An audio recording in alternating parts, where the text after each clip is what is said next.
In general, there are certain things that I like to look at that I recommend that organizations look at as well if they're going to DIY it. One thing that I like to start with, so kind of like a 5-step process, if you will, that we have, is I like to look at historical data. So I like to see what has been the consumer behavior. So very specific things. If we're talking membership, because again, the what you look at will vary a bit depending on what the product is.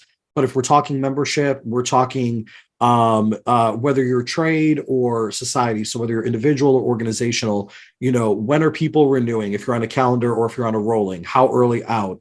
What have the patterns been? Not just in general, like, oh yeah, we normally get 60% by this time of the year, but pulling those companies or those individual email addresses and seeing, has that shifted? Has that changed by persona, by the individual even?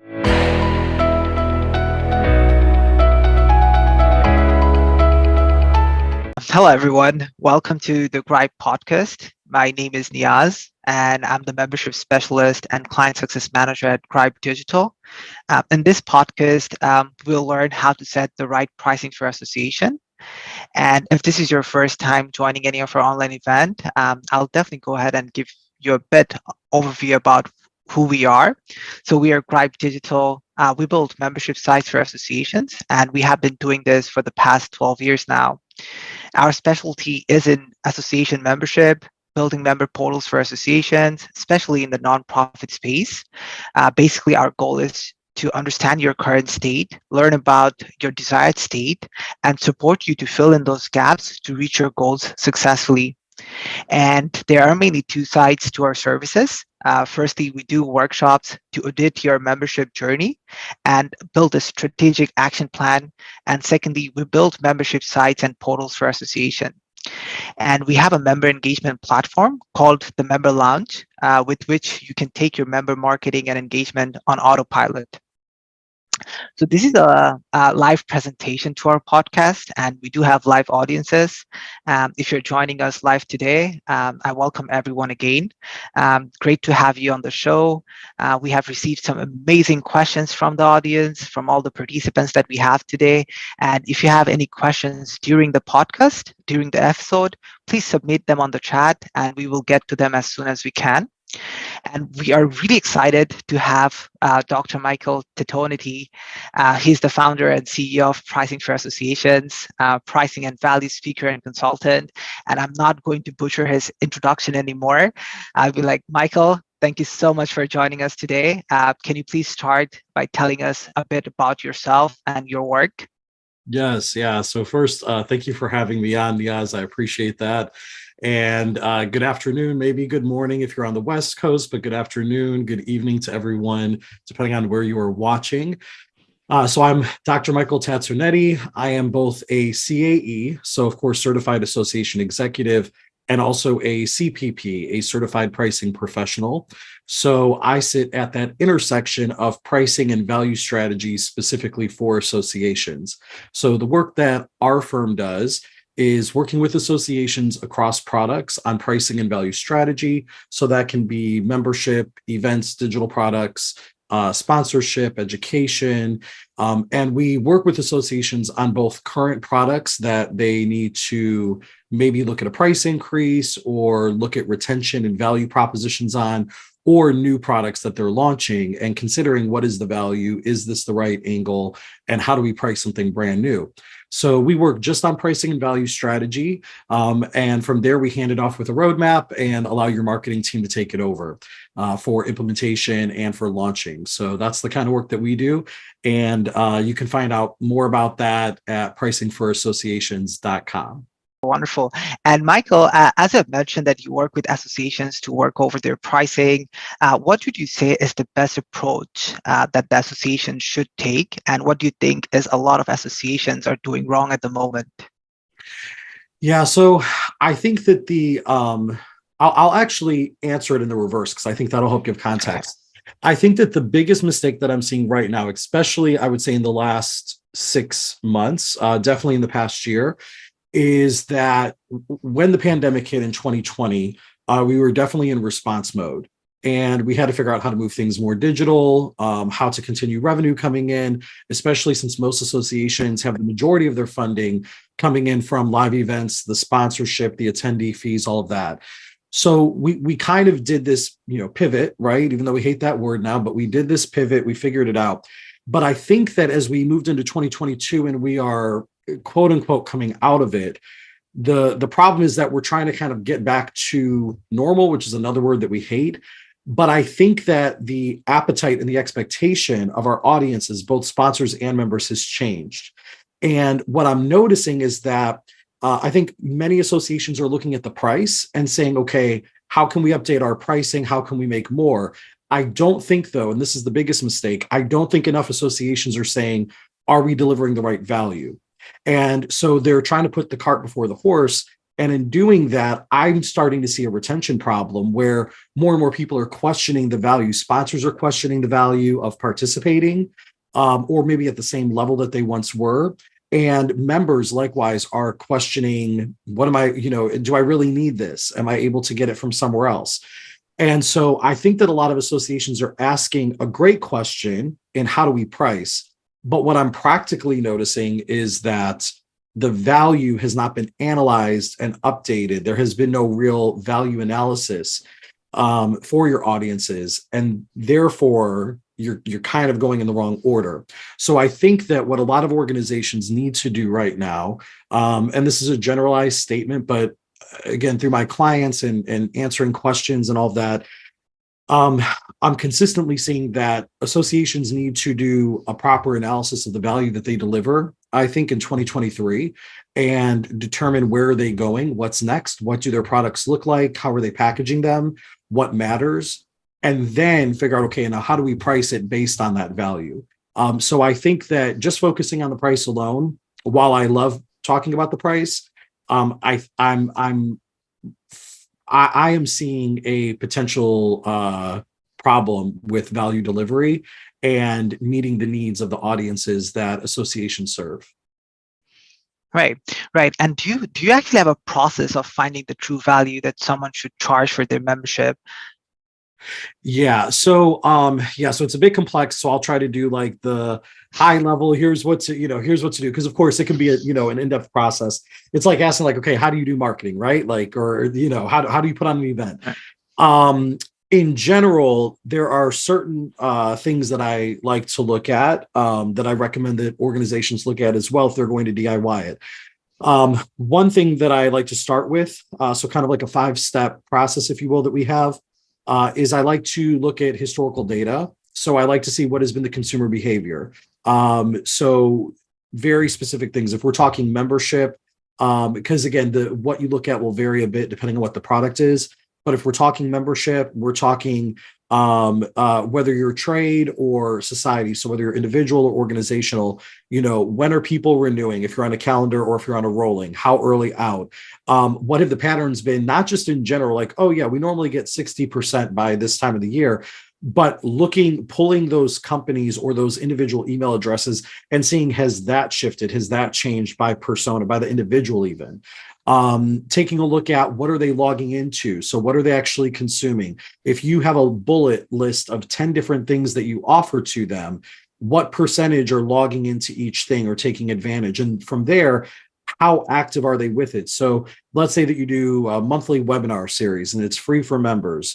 How many are attending live? And then how many are watching the replay? And what percent are not even interacting with that? And then can you segment them, which again, all this is hard work and people go, whoa, whoa, whoa.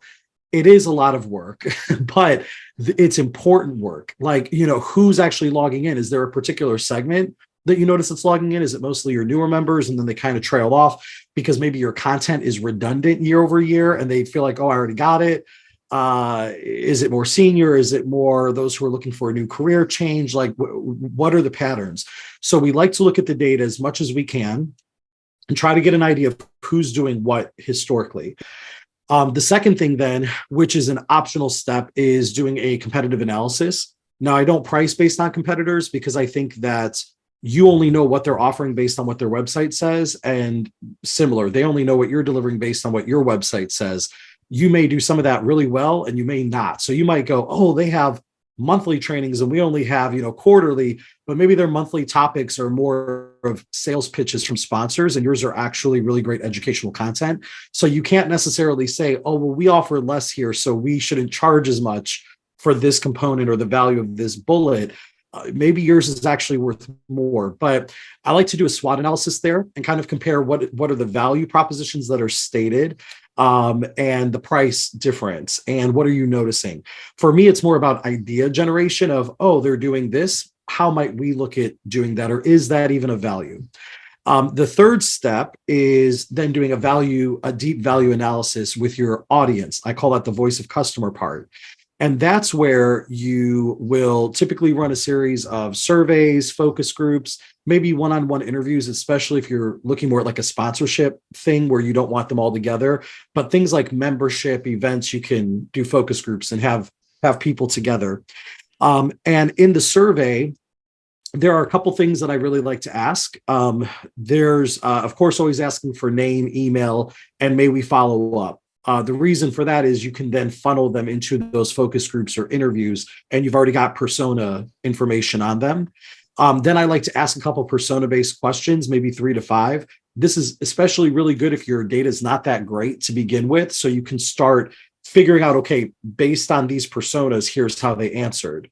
And then from there, I ask the value questions. And in general, there's 3 big questions I like to ask. What are we doing well that we should amplify? What are we not doing well that we can do better, or even sunset? And what are you getting elsewhere that we can learn from? Like, what are we not doing that maybe we should start doing? So what should we start? What should we stop? And what should we amplify? That's basically what I ask. Now, you can get specific with different bullets and all that, right? So how it looks varies a bit, and how long you want the survey to be. But I like to do that. And then from there, usually invite them into focus groups. By segment, if you can. If you've created, let's say, 3 segments, then maybe run 2 to 3 focus groups per segment. Run a series of 6 to 9 focus groups and say, hey, here's what we're seeing. Don't tell them your segment, just here's what we're seeing, right? But it is for their segment.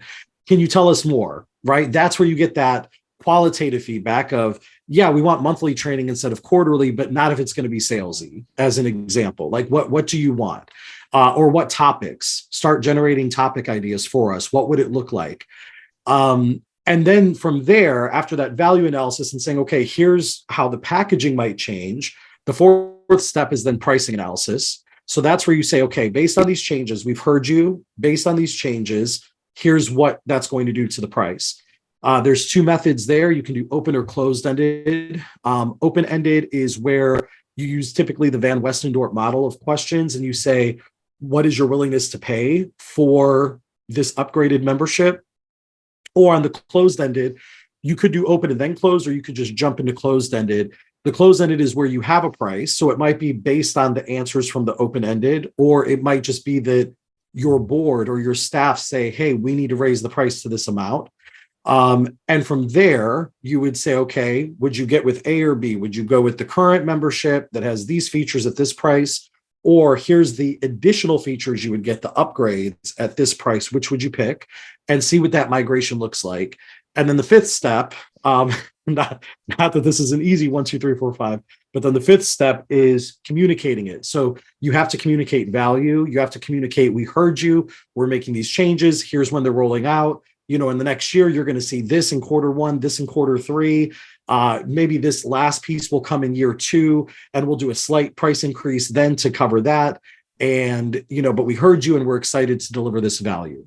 So that's kind of the 5 steps of what we do. Typically, if we do a project, we take about 6 months to do all of that, to really take our time and go through it methodically and make decisions as we go along. Right. So what I can understand that in terms of the few steps, like if you have to give a high level overview of the steps itself, it's mainly understanding your product, what you're offering to your members. Then you have to do your data analysis and market analysis as well to understand what the competitor is like and your historic data for your own association as well. And then you have to make sure that you're doing that market testing, and then pricing and value roadmap, and then the implementation part of it. So in terms of all the steps that you have mentioned, it takes about 5 to 6 months in regards of your handling a project, because of course it has a lot to do with the process itself. One thing that you did mention is the willingness to pay, right? Because this Mhm. is something that we have, like this question is something that we have gotten from a lot of audiences that we have. So it's like, how do we talk about price without talking about the price? Like, how do you word your questions to understand what's your members' willingness to pay? Yes. So that's where I would say the quick and easy answer is I would Google the Van Westendorp model. That gives a good overview. That's the methodology that we use for our open-ended. But I do customize it, of course, and I don't just use it as is, but that's a good starting point. So in general, there's four questions that you would ask. You would present, the upgrades, the new thing. And from there, you would ask a series of four open-ended questions and you allow them to fill it in.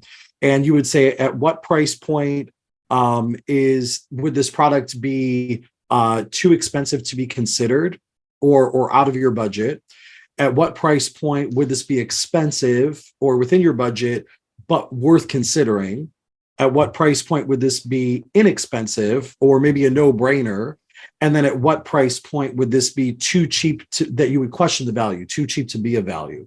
And what you do then is you would plot this onto a graph across all of the answers. So you might get, a couple hundred answers, maybe a couple thousand, maybe dozens, depending on the size of your organization and the percentage of people who respond.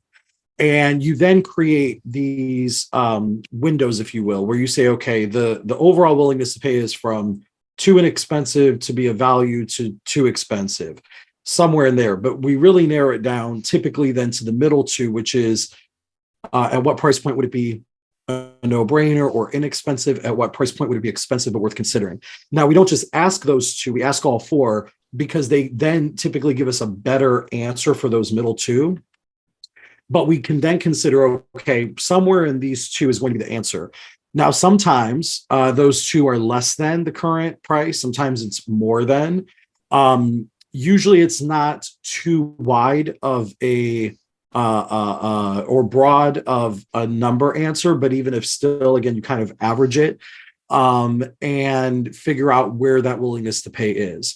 There are some tactics. Again, this is where it depends on the product and how you're positioning it.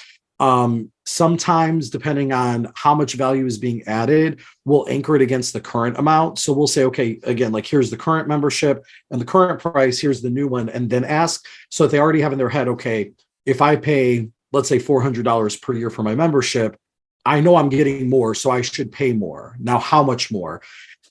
Sometimes if it's a new product, or if you're just really revamping in a way that you don't want to anchor it to that, then you might just show it without showing the old. So it depends how you do it specifically, but those series of questions will help you get a good idea. And again, then also looking at those answers by segment. So if you've created, let's say, 3 segments, seeing what those different segments might say. You may or may not price based on segment. You still might have one universal membership price. You might create tiers based on segments. Maybe the segments are young professional versus, mid-career versus senior leader, or even retirement if you want to maintain some of those emeritus type members or emeritus. But it's essentially up to you whether you do tiers or not based on personas. Right, right. But when it comes to tiers itself, like how do you decide between when to use like a flat membership or a tiered membership, and how do you usually create those tiers for your membership level? Yeah, so I'll say this first, and I don't think too many people say it, but I like it. I think that it can be fun to go from one type of membership to tiers and back every 20 years. Like, I think it's something fun to play with over the life cycle of an organization. Not every 5 or 10 years, that's whiplash. Maybe like once a generation, let's say, right? Like once every 20 years, 30 years. So I think it's something fun to play with because it gives opportunities. Outside of that, what I would say is you'll know if you should do tiers if you feel like you are leaving money on the table and you clearly know your segments. If you're not sure, if you're not really seeing it and you feel like everyone kind of fits in, you're probably okay. Likewise, if you have tiers and you notice, that maybe everyone's kind of going into one anyway, it depends on which one. it may be okay to condense down. So, some of the differences that I would say, one membership type is great if everyone pretty much wants the same value, right? Like if no one's really differentiating based on value, because there's two ways that you can do tiers. You can either do it based on the value delivered, or you can do it based on maybe like stage of career. That's typically an ethical persona based tier model. So stage of career, again, like a young professional or student member, mid-level, and then maybe a senior leader or something like that. But if you're going to do it based on value, that's where you start saying, okay, maybe, the low level membership is, you get newsletters and discounts and things like that. But maybe you pay a la carte for certain things like webinars and conference. Maybe the second level includes all of the webinars or digital trainings for the year at a bulk discounted rate. If you do 10 a year, they're $100 each, but you pay 500 extra for the year and you get all of them included. And then maybe the third tier includes, again, something even deeper. Maybe conference. I don't like bundling conference in with membership. I don't think people care for that. That's a trend that I've seen after COVID. It could work, but I think it works rarely, and I don't think that's a move. So I think you have to know what people want. I do think that there's a great opportunity to add even just one tier based on how much we've expanded digital education over the last couple of years. So that could be an option. But again, that's going back to step one of looking at the data and saying, okay, let's say we put on 10 per year. Most people only attend 4. So maybe we price, and let's say that in total you make, I'm just going to make up numbers, you make $1,000 a year off of all the webinars. I don't know, that's a really low number. And you have 1,000 members. So that if you just charge them each an extra buck a year, you wouldn't cannibalize, you would break even, or make more. And maybe if all of them per year, I don't even know, cost, whatever, $10, maybe you go up $5 per year. Again, these are stupid, numbers just to make it up and keep it nice and round. But the point is, okay, now instead of making, 1,000, maybe we're, but we're spreading it around, we're making maybe, more money, but to them, it's a no brainer. So that could be where you can elevate, or you can force everyone into it. I've had one client, this was 2 years ago. It was a local bar association. They offered for 2 years, they did an elevated membership that included all digital trainings for the year in this similar way. But they said in 2 years, we're sunsetting the current membership and you have to move to it, but you can move to it early. And they wanted to see what percent, would move and how that would go. So there's different ways to do tiered versus not. I think it's fun to play and go back and forth because I think it's a way to capture more revenue and deliver more value and then kind of pull back and then reestablish, maybe every few decades, honestly. Right. So in terms of membership tiers, that's very understandable in terms of what value that you're providing. But how do you usually price? Because when it comes to an associations, like they have like a lot of prospective members as well, like members coming in, there are non-members who's participating in their events, in their webinars, or in their resources segment. So how do you price members versus non-members? Yeah. So if you're still going to offer those things to non-members, typically what I say is have some, well, it depends if it's included or not. So if it's included in membership and no member pays for it, like let's say it's there's only one tier of membership, not multiple tiers, and therefore every member gets it, then the way that I would price it for non-members is I would still assign a value of price to like as a member rate. So you might say something to the effect of, our members, even though it's included in membership, maybe they pay $50 per or $20 per. And so this is the member rate. And then typically I recommend doing some kind of a percent markup. That's one method. The other is, again, if you look at the data and see about how many per year does a non-member sign up for, can you entice them with price anchoring to say, oh, well, the membership's actually worth it. So in the first scenario, let's say that members only sign up for one randomly, right? They are Googling, they find it, or they see it on LinkedIn or whatever. They join that one, but they don't come to multiple throughout the year.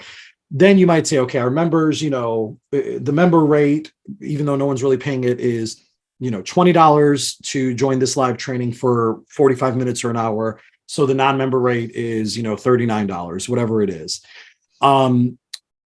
then that's it. But if you notice that non-members, or maybe half of non-members, join 5 per year, and therefore let's just say $40 times 5, that's $200 per year. Maybe if membership is 300, then maybe you can lay that case out on the sales page as well to say, for this much, or for whatever, you get to join or do a trial membership for $99 or something like that.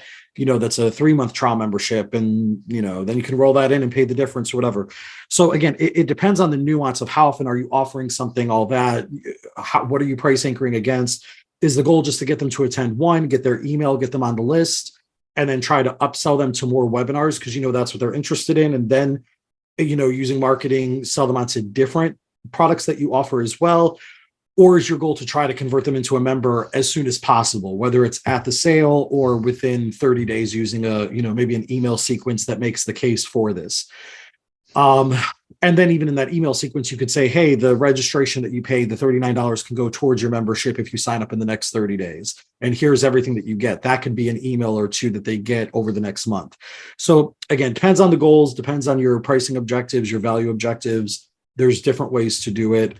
But in general, I either price non-member versus member as either like a percentage markup, usually not more than double, usually not less than like 50% more, somewhere in there, but it depends on the price of the product. Because if it's like a $500 product, you might make non-member only $200, which is less than 50% increase, right? You might go $500 and $700.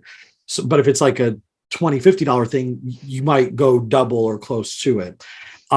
So either that method or the second method, again, being trying to tie it against the cost of membership and making it a no-brainer to get something for the whole year. Right. And doing this key differentiation between a non-member and a member actually helps you to promote your association and have that membership growth and membership drive as well, which is an amazing strategy in the first place. So getting back to the membership tier that we were talking about, like how do we balance individual membership versus organizational membership, or even versus like large organizations that has like a different number of people joining the membership from different locations? Yeah. So I just talked with an organization about that this morning, where they're a trade association, but they are starting to offer more individual things. And they've added now an individual membership category that they're going to roll out, and figuring out guardrails there. I think there's different ways that you can do guardrails.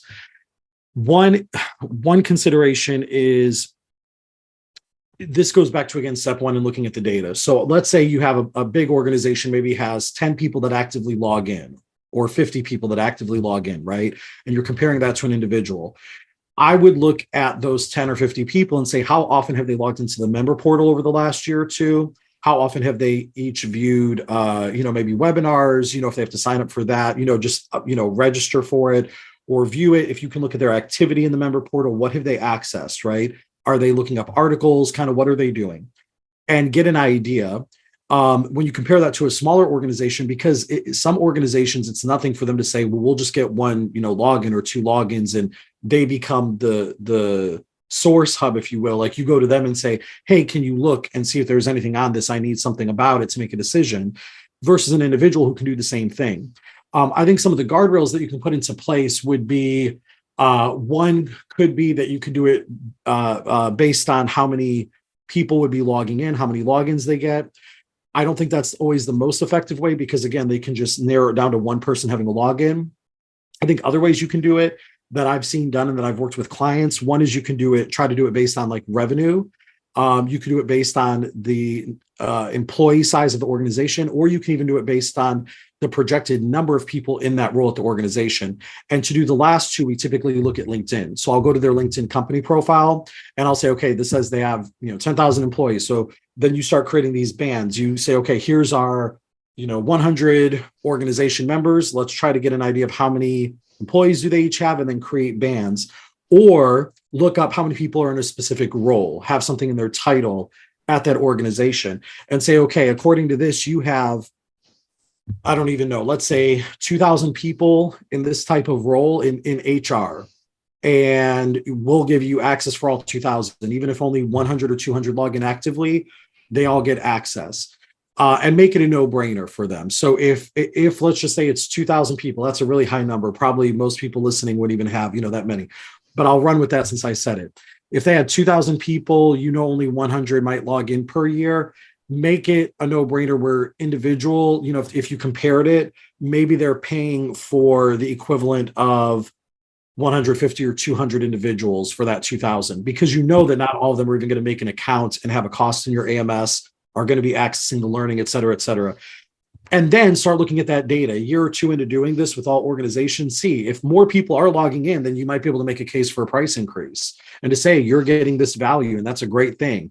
But the reality is, like in an AMS, for example, you're typically paying maybe $2 per person per year. The same for an LMS to have their account there. It doesn't cost you that much. So, kind of figure that out, make sure that you're doing it from a wise perspective. But, then the other benefits of that is by having more people, that helps with sponsor dollars. The more that log in, that helps with sponsor dollars, right? Because if sponsors are paying for visibility for maybe the webinars, like, hey, brought to you by, you can say, hey, yeah, we got all these new members now, and are they looking at it? Are they logging in, et cetera? So then your money can go up all around in different ways. Right. Yeah. And then as you have mentioned about different, members has different role, when it comes to a similar industry, right? And this is one question that we have been receiving from a few different audiences as well, is that a lot of associations has a diverse membership in terms of let's say manufacturers, wholesalers, and contractors coming in, and each group is receiving different values from the association itself. So what would you suggest the membership pricing model should be for such association to define each tier? Yeah, that is where I would recommend that each of those segments more than likely has a different membership. So it's not even necessarily a tier, it's more of a category. And so I would recommend, now this is where I might keep it simple. So it depends. Let's say hypothetically right now, you have one type of membership and all these different categories are paying for the same thing. Hopefully that's not the case, but let's just say that is. My first step would probably be have one tier of membership per category, but start breaking them out. So figure out what do each of them need. I've done that as well. I worked with one org that did like retail basically, and they did have similar categories to this that had very different needs and very different budgets. Retail had way bigger budget than, maybe distributors and manufacturers. So from there, you figure out what is the value that you need. You have to talk usually to whoever the key account holder is at that organization, the decision maker, and say, what is the value that you need from our organization? Is it training? And if so, on what topics? Is it a certification? Is it that we're giving you a seal of approval on your processes, or how green you are with your processes, or something like that, right? So what is it specifically that you need from us as your association? And then how can we deliver that? And then you can compare, where's the value similar? Where is it different? What is the budget? What is the willingness to pay of each segment type? Maybe even each segment type based on, again, revenue per year. That's what this one in particular, this was maybe 2 years ago, this one retail type association did. They said, okay, we've got maybe 3 or 4 different categories. You fit into one. But then from there, based on your annual revenue, that determines how much you pay. And it was an open organizational membership. So then anyone can log in and have access to the digital assets, but it was based on your annual revenue. So there's, again, different ways to do it. You could do it by number of logins, even if they're multi-site. I mean, I've had organizations where, of course, you have maybe a multi-site member who's not only multi-site within one country, but across multiple countries. Even then, I would say you mostly have to price, I would say, based on your primary country. You might differentiate based on their countries, but you might say, this is how we price, this is where we're located, or based on where your headquarters is, or something to that effect. That's getting a bit more complex with international pricing. But I would have those different categories and then decide you just have one, this is what it is. When you talk to them, you'll find out, is it basically one department or a couple people that are logging in and that's it? If so, you can probably just have one tier for that category. Or does it vary? If you have, let's say, again, I'm going to just use retail as an example. If you have a member like Amazon or Walmart, they probably have way more people logging in than a boutique, that maybe has 5 locations, and the willingness to pay is going to be very, very different because the value that they get and how much they access it is very, very different. So those are all considerations that I would be looking at. Okay. Okay. And like in terms of like an association point of view, right? How do you quantify organizational membership ROI? Like setting a price because you know your cost of goods sold, like how much is your value added as an association with the staff and overhead. So how are you going to quantify the organizational membership ROI? Yeah. So organizational ROI is a little bit harder. I have a video on the website where I kind of gave some examples of what it could look like. But in general, I would say that, again, I would look at the data of what are they typically accessing, and can you put some kind of a price for the value of those individual components. I think that you can also, this is where like pricing and value are a part of marketing, but when we typically think of marketing, we think of like the storytelling and digital and print assets, right? So this is where that general thought of marketing can come in, which is gathering those qualitative stories as well to increase the value. So things like being able to quickly find an answer for your boss so that you look, competent in front of them and you're getting them the most realistic knowledge quickly. That's something that's of value to an organizational membership to me, whether, even though it's the individual logging in. Things like lobbying. That's something that, if your organization lobbies and has had a win in the last few years, that's something that you can speak to. Like, hey, we know that we did this and we had this impact in your company because we see your, maybe your records, or we saw it in the news, you benefited this much. Now, that doesn't mean that we charge you for that, dollar for dollar, but you have a real benefit over years of being a member with us. So it is a little bit harder, but I like to start with, I don't start with like the cost of goods sold. I think we should know that. We should know all of our finances and accounting. But I typically like to say, okay, here are the tangible things that you're getting, whether it's, conference registrations, again, access to certain materials, whatever it is, put a dollar value on that, and then add the premium for the qualitative value that they receive of ease, effort, things like that. So it's a little bit more complex. And again, this is where then the pricing analysis comes in to ask what is their willingness to pay and determine what they say. The other thing that's interesting is when you're doing the open-ended willingness to pay questions, when you're doing an individual membership, you're getting from the individual what they're willing to pay. When you're asking, though, an individual to complete a survey and it's an organizational membership, sometimes people are afraid of, well, what if they overstate or understate what the organization is actually willing to pay? And what I say to that is, typically they're going to understate it a little bit, but that person is also typically the advocate for your association to continue to be a member, for them to be a member of, because they're the ones opening the emails. They're the ones maybe submitting, for payment, right? They're the ones that if accountant comes back and says, oh, this went up. Last year, we only paid this much for the membership. It went up. Why? They're the ones that can say, well, here's what they've added in, or we've added 5 new seats, or whatever the case is, right? So to me, that individual, you can still ask about willingness to pay through a survey. And again, that's where having the different segmentation. So it might be, are you a distributor, a manufacturer, a retailer? What are you? And what size is your organization, or what revenue tier, or whatever? And then what is your willingness to pay? That's where all of this kind of comes together into, one clear methodology. Right, right. And while you were talking about the willingness to pay and like the whole process of finding the true value that someone should charge for their membership itself, like you did mention about like, though you say that it shouldn't be the important topic of discussion, but you did mention about understanding your competition, right? So how do you manage competition? That is, you see a larger association with more benefits to offer for the same cost. How do you manage that competition? So it depends on who the competition is. If the competition, this has been an issue, I think, for the last 3 years. If the competition is your organization's national, right, like org.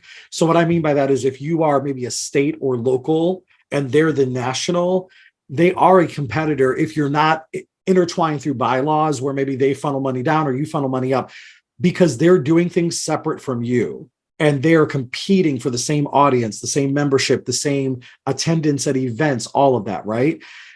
So that's one angle. The other angle is if they're not affiliated with you at all, they just happen to be a bigger organization, or maybe you're more US based, they're more European based or Asia market or Africa, or whatever the case is, right? So I would say there's first those two nuances of, are they a part of your organization, even if maybe not, through bylaw, but they're the national, you're the local, or are they completely separate? If they are a part of your organization, for lack of a better term, whether it's bylaw, constitutionally bound or not, but they're the national, you're the local, I think that's where a coalition of the locals coming together and having a clear voice with the bigger organization is needed. I saw that a lot during COVID, that the bigger organization across many industries, I saw this, where state and local were saying, we can't compete. They're offering better programming. They've got better speakers in their back pocket. They have a bigger email list, so they can afford to do the same, virtual training is not that expensive. They can afford to do it for half of what we do because they're getting 4 times the registrants and they're still making more. I think that the big orgs need to be cognizant of that. If they have state locals, I think you need to partner, or maybe say, hey, you each get a link. And if they sign up and say they're from this state, you get a, 20% kickback or something. There has to be something there. That's a hard one. That is a hard one. I think if they are not affiliated at all, then you've got to hone in on what makes you special. There's got to be, I would say there should be something different about you from them. So is it that they are, more of a generalist for your field? So again, whether it's marketing, right? Like maybe it's AMA, but you focus specifically on digital marketing as an association, right? Or copywriting or whatever. Or maybe it's, SHRM or something like general, HR, but you focus on recruiting as an association. I'm just making this up. There probably are smaller orgs that do this that I'm just, not aware of and haven't worked with yet. But then you need to hone in on that superpower and that you're getting the best training specifically on this, or you're getting the best resources specifically on this. And so it should complement. It shouldn't necessarily be are you a member of this or that? It should be that you're delivering consistently such specific value. But you also, this is just business model. Then you also have to know that not everyone who's in marketing or in HR is your audience. It's these specific people in these roles who do copywriting or who do again, recruiting or whatever that niche is.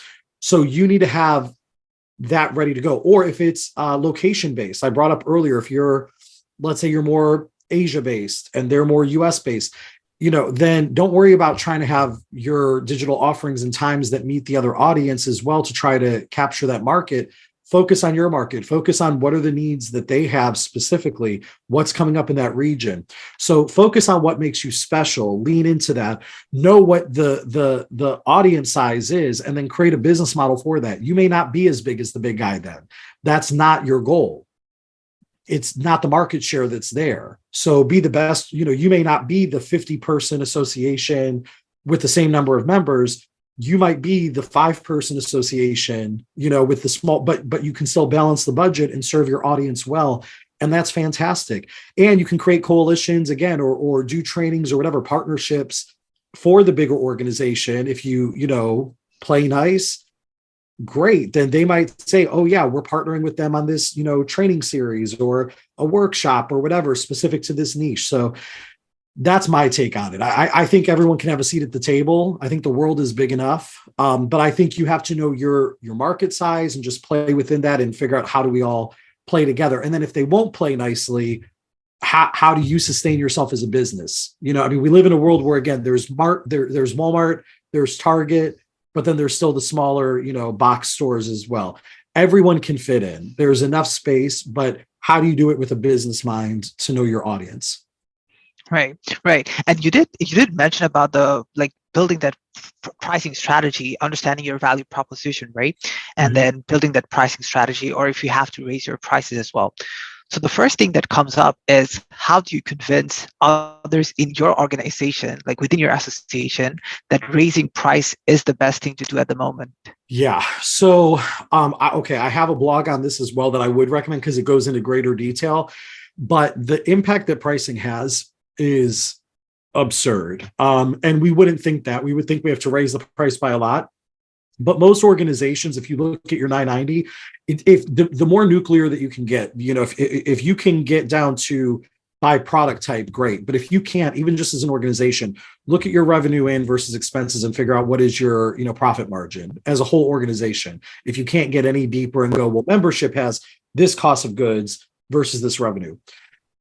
Most organizations are at about 30%, give or take. Now, again, it can vary. Digital products, have a bigger, profit margin than like an in-person event. It all varies. But in general, I usually go off about 30%, and that tends to be pretty accurate. So if you've got, I'll give you the quick version of that blog. If you've got a $100 product and 30% profit margin, so you're at, you're spending $70, you're making $30. If you discounted, because we love to discount, we don't like to raise price. If you discounted, you're not going to discount by just 5%. You're typically going to do a 10, 20, 25% discount, maybe even more. But if you did a 10% discount, let's go conservative, that means you're losing $10. So now your profit margin went from $30 to $20 because you still have to spend the $70. Your cost didn't go down by 10%. It doesn't all go down. It comes out of your profit. So now your profit margin went from 30 to 20%. That's a huge hit. And is that 10% discount really going to make a big difference? And now if you went from 30 to $20, you need to increase your sales by 50% to make the same amount of money. Is offering a 10% discount going to raise your sales by 50%? No. But on the flip side, if you go from $100 to 103, that's only a 3% price increase, but it's actually a 10% for your profitability because now you go from $30 to $33. If you had a 10% addition in your bottom line by only going up 3% in the top, that makes a big difference, right? So you don't have to move the needle a whole lot every year to see a big impact. So if your organization, again, is charging even $100 and you say we're going to 105, most people won't blink at that. They might say, okay, now it's 105 or 110 a year for the membership. But again, if you went to 110, your bottom line just went up from 30 to $40. You just went up 1/3. How much more can you do?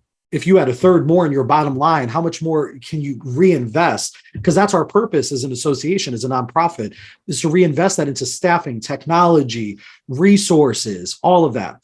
So first of all, I like to show that math because most people don't get that. They think you need to raise the price from 100 to 150 to see a big difference, and you don't. And they think you can discount and it won't have a big impact, and it does. So I like to do that first. So that's a blog on the website. You can literally just like send it to someone. But second, then what I like to do is then focus on the value and say, okay, but here's the value that we're adding in. And again, let's just say we're only adding in one digital training a year that's normally $50 and now you pay $110 and everybody gets it. That's a no-brainer. You're paying $10 extra for $50 training. And if 80, 90% of your people want it, but maybe they don't buy it. So you got to look at the historical who buys it, but maybe they want it. And they would, and a lot of organizations will say, oh, I just don't like to, maybe their accounting team doesn't want you doing a bunch of purchases throughout the year. They want like one purchase, they want a budget, they want to know. If you included it in membership, it might be a no-brainer. They might say, yeah, we'll spend this, and you get it. And again, and then it goes up. So I start with that pricing with the math to show them the impact of discounting and price increase and how it impacts with just a little bit of movement. And then number two, then I go into the value and say, here's what we're doing. Now, would you pay this much extra to get these things? If you would, then what are we doing? You'll still have organizations that fight you on it. That's, to me, the last effort is when you bring in an outside consultant because they listen to us. We all know that. It's not a pitch for me. That's the case with anything. They will listen to other people more than they will listen to you. It's like your own, children, nieces, nephews. If you have little people around you in life, we always see people as who they are and keep them in a box. And sometimes we need to hear it from somebody else who we don't have any bias, who we don't, we receive with fresh eyes, and we go, oh, that makes sense. So that's a last ditch effort. But DIY in-house, again, there's a blog on our website about the impact of discounting. Pull that blog and then sell the value. Right. Yeah, and it's understandable. Like when you're doing your value proposition and increasing your price, and if you're able to show the math, it's kind of easier to convince your associations and your team. But when it comes to like a lot of associations, like post-pandemic, due to inflation and post-pandemic, they have increased their fees. How do you communicate these changes to your members? Yeah. Okay. So I've got a hot topic here that most people might shake their head on. It is what it is. I'm allowed to have my own expert opinion, and you can have yours too. I don't believe in raising prices just because of inflation. I get that our costs have gone up. I'm not saying that we shouldn't consider that, but I would almost address that part first. It is what it is. If you've already raised them, you have to value communicate. But that's the problem. If you raise them based on inflation, then what you're saying is our costs have gone up, so yours goes up. It's just a domino effect. The better way is to say we've added this value and the prices are going up. You can include inflation in that and say, because we've increased the value and inflation's hitting us a little bit, just like it's hitting everybody. But here's the value that you're getting. Think about it. If Netflix, we'll keep it real simple, like a B2C example. Netflix raises my price just about every year, right? Disney Plus just did, Hulu has, all those streamers have.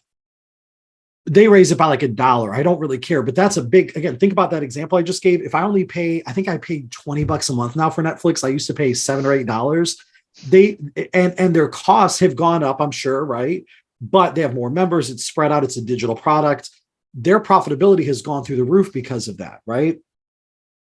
If they say we're raising it by $1 a month because of inflation, I'm going to say, well, what the heck? Like my salary is not going up because of inflation, but all my costs are. And then you start considering, should I keep you or not?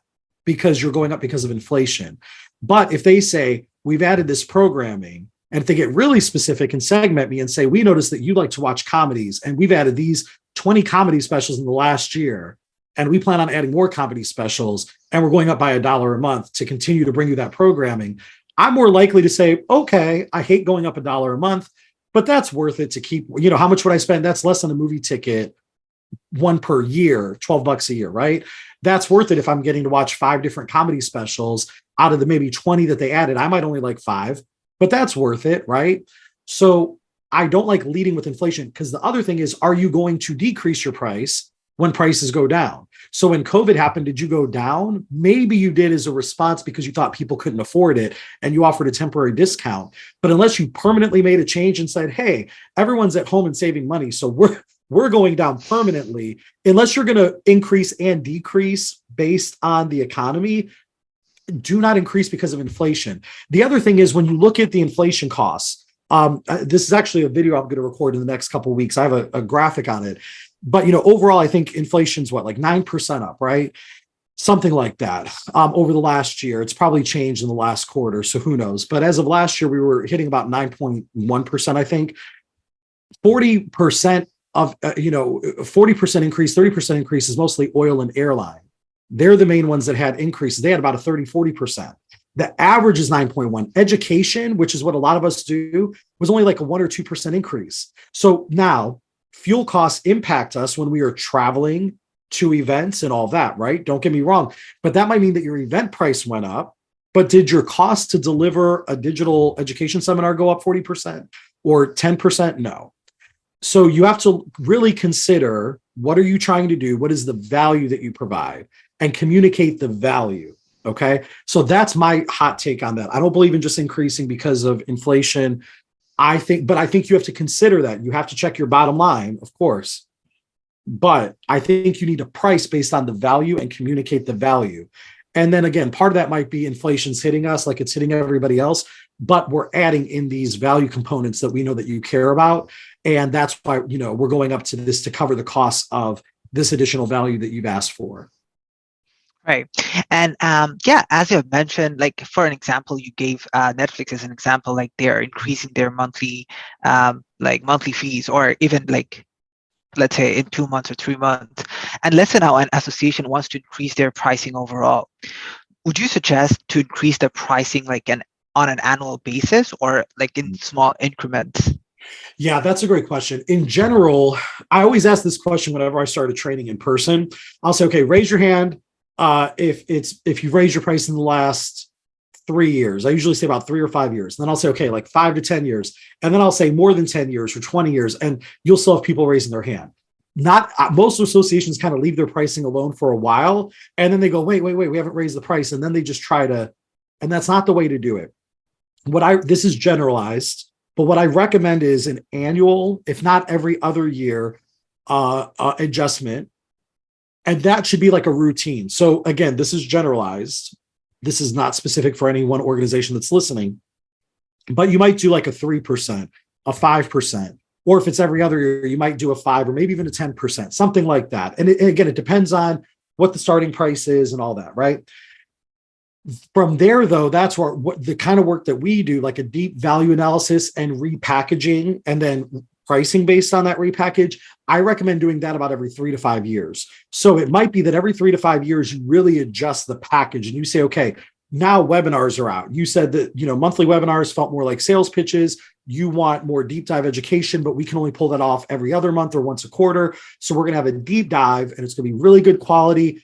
So we're doing this and, however you're shifting things around, right? And then you adjust the price. But then in between that, you shouldn't wait 3 to 5 years to change the price again. You should do like little steps. So how much, again, it all depends, but that's where you might do those little steps. So typically when we work with a client, we make a 3 to 5 year plan and say, here's like the big thing you're doing. And then here's the incremental, and then we'll see you again in 3 to 5 years. So I think you should normalize though price increases so that it's a psych thing, right? People get used to it and then they don't question, oh, my price went up. It's like, okay, yeah, it goes up from time to time, but the value is consistent and I love the organization. So that's my recommendation. Right. Yeah. And then let's say an association has already increased and raised their membership fees, right? Mm-hmm. So it's about communicating to the members. How would you deal with objections if some members or maybe an individual or business are not willing to pay the increased fees? Yeah. So, okay, here is something I say to every client in our kickoff meeting, in our first meeting, when I'm meeting with their team that I'm working with. One question I ask, and I give them about 5 or 10 minutes to answer this question. It's not a quick one. I say, what is your pricing objective? And here's what I mean by that. Is your goal to serve as many people as possible, no matter the profitability? Is your goal to be as profitable as possible, and you might not serve as many people? Or is it somewhere in the middle? Usually it's somewhere in the middle. And here's what I mean by that. Let's say you have 1,000 members and you're at your current price. And because there's no right or wrong answer with pricing, it's gray. Marketing is gray, right? Some things work better than others, but there's always a lot of options of how you can get somewhere.